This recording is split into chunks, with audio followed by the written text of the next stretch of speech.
Hey, welcome to Anderson Family Travel. I'm Dave. Me and my wife are running this, and we basically, point of it, we want to be able to share our love of cruising. We've been on a few cruises. We absolutely love it. It's relaxing, it's enjoyable, and quite frankly, we're hooked on it. And we want to be able to share our love of that with you guys. And in doing so, want to make sure that people kind of know what there is to it, what cruises there are, what different types of itineraries, and in this particular one, kind of for first-time cruisers, what to expect, financials, things of that nature. That way you guys are a little bit more aware of what all's going on. So the first thing is talking about your cruise fare. When you book the cruise, there's going to be a set price, and it's going to be based on whatever type of room you have, whether it's interior, ocean view, balcony, or if you go up to the suite level. And that price is going to include certain things. One of the things it's going to include is your meals, whether that's at the buffet, during the mornings, during the afternoons. Some of them are running nights. Right now, they've been not so much because of protocols, but normally they have the buffets, which are great meals. I've enjoyed them very much, sometimes a little too much, honestly, but you get the buffets. You also get the main dining room, which they have normally for breakfast, and then they also have it for the dinner. Dinner's typically when most people are using it. Great menus on it. You actually have a wider range of things that you can have, anywhere from steak dishes, chicken dishes, fish dishes. Sometimes they'll have like lobsters, they'll have vegetarian, they'll have all sorts of stuff. All of it's included, right? There are some specialty things you can order that might cost a little more, but for the most part, everything is included. You want to order multiple things, you can. They won't frown upon it. Everything is good, and trust me, you are going to eat food like no tomorrow. You're going to enjoy it, and the good thing is you could try things that maybe you don't normally. Last cruise I was on, my son, he tried some lamb, absolutely loved it. First time he's tried it. So you get all that kind of meals. There's also snack shacks for during the day, maybe a pizza shack, a hamburger shack, fries, sometimes a taco bar. It all really kind of depends. So there's all sorts of different foods that are included in your price. So when you see that price, you got to remember you're talking the actual cruise part, and you're talking some of the food, right? There are some certain things I'll talk about in a few minutes with specialty dining that might have a little extra charge, but we'll talk about that in just a minute. The other thing you get is your entertainment. There are marvelous, great shows, Broadway style shows, comedian shows, singers, all of that included.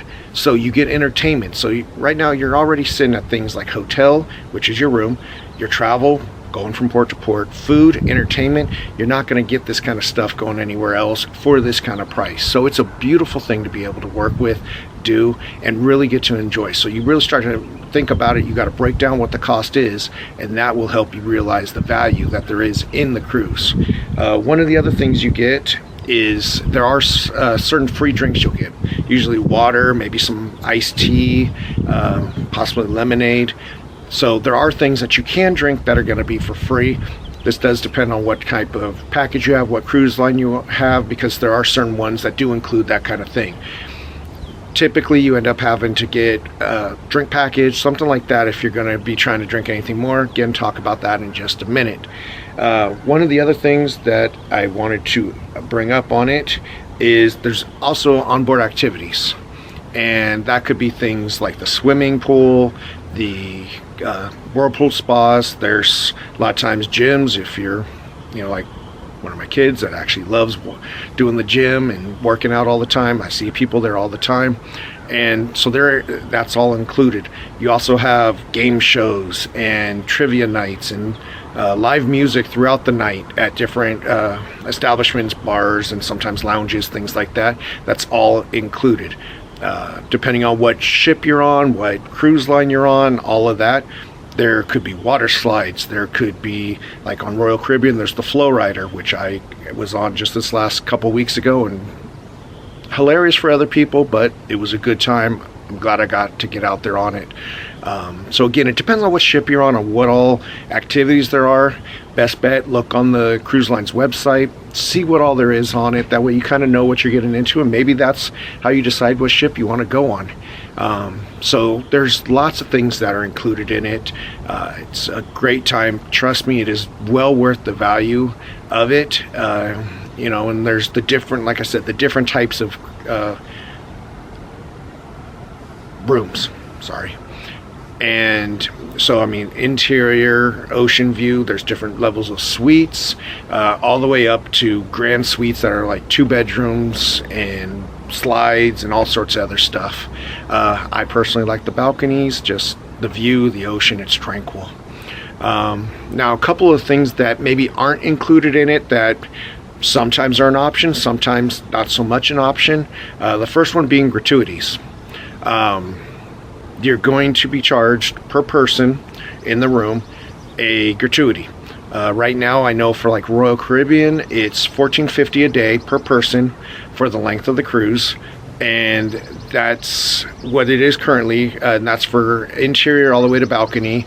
All the suite level ones, I believe, are at $17.50 a day, and that's going to cover your room steward and most of your dining staff. And these people work hard, they're away from their homes for long periods of time, so to help out with a lot of their work that they're putting into it and just be rewarded a little bit. Now, you can always tip on top of that if you want to at the end. I know I've always, for good service, gave them a little something else. That's why I keep a little cash on me, to be able to just show them a little love, because a lot of times these people will take more care of you than you can ever imagine. You will feel like you are royalty. I talked earlier about some of the drink things.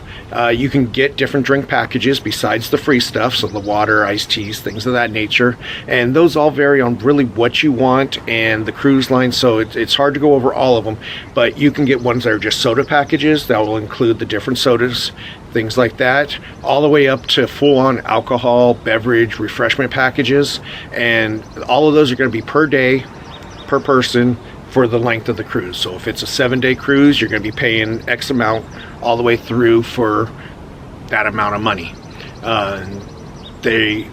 People do it, people enjoy it. I typically go the soda package, just I like it. Sometimes I'll go the refreshment one, which is what we did this last time. Was able to get milkshakes, and a lot of the kids were able to get mocktails. So there's all sorts of different ways you can go about that. The other thing there is, and I mentioned earlier, is some of the specialty dining. There are going to be specialty dining restaurants. Sometimes they're Johnny Rockets. There's Guy's Fieri has some stuff on Carnival. So there's all sorts of different things you can do that are specialty ones that are going to have a little bit higher types of menus. You could specify a little bit more you want, whether it's a steakhouse, things like that. And then you get to enjoy a little bit more intimate sometimes than the main dining room, which does get a little bit crowded sometimes, but I've still very much so enjoyed it. But yeah, those will be a little bit of an extra charge. You can either get just a one meal. Sometimes there's a package deal where you can get like 3 or 4 meals on specialty dining, and they're not really all that expensive. Sometimes it's like $30, $40, sometimes a little bit more, but it is something that does have an extra charge if you want to have that option. One of the other things that I wanted to make sure I brought up was the excursions. So when you get to these ports, there's going to be all sorts of excursions you could do, or you can just walk around depending on what you want to do. So some of the excursions you could do, like we just got back from Jamaica, we were able to go on this one tour for the Blue Caves. It was a very cool experience, very informative. Our tour guide, absolutely amazing. We're going to actually try to post something on that excursion in a future video, but for right now, it's basically just, you got the different excursions, or you can just walk around in most ports and sightsee. You can go to the beaches, you can go shopping, whatever you want to do. There's all sorts of different things you can do. One of the last things I wanted to kind of bring up, and right now it's happening now. Will it be happening in the future? Don't know yet. The industry's still trying to look to see what that's going to look like, but it's some of the COVID testing stuff. Right now, most of the cruise lines are expecting people to be fully vaccinated and boosted. Most of them, you have to take a test, a proctor test, 2 days prior to embarkation, and provide that result to the cruise lines as you're going in, checking in, all of that. It's basically just their way of being able to stay safe, being able to cruise after they were shut down for such a long time. And it's making the industry go further. I'm not saying it's right, I'm not saying it's wrong. It is what it is. It's what we have to do to be able to go and enjoy these cruises. And some people don't want to do that and they choose not to cruise, and that's fine too. That is their choice, their option, and it works out for them. And then one last thing is passports. It's something you want to make sure you look at. Different people have different ideas of whether or not it's really important to. Some of the closed loop cruises, you don't necessarily have to have your passport. Other ones you do. I personally like having it for the case of emergency. There's passport cards, which will get you to the Caribbean by cruise to Mexico and Canada. It's a little bit of a cheaper option, but it is only for cruise travel or road travel. It is not good for airline travel. The actual passport that everyone's heard of, seen the book, picture, all that fun stuff, that's good for any of the travel that you need to. So say you're down in the Bahamas, something happens medically to where you're not able to get back on the ship, you're having to fly back home or whatever, you're going to have to go through a few more hoops if you don't have your passport itself. So you want to make sure you have that, I personally think. But again, that's just an option that you have. So that's just some of the stuff. If there's anything else that you guys want to know about, go ahead and drop a comment down below. We're going to go ahead and try to get this thing going. We're going to try to have more content coming up as much as we can. It's something that, like I said, we enjoy cruising. We want to share the cruising with it. Our knowledge with you guys. We started getting our kids into it. They're loving it as far as I can tell. So until we talk again, have fun, y'all.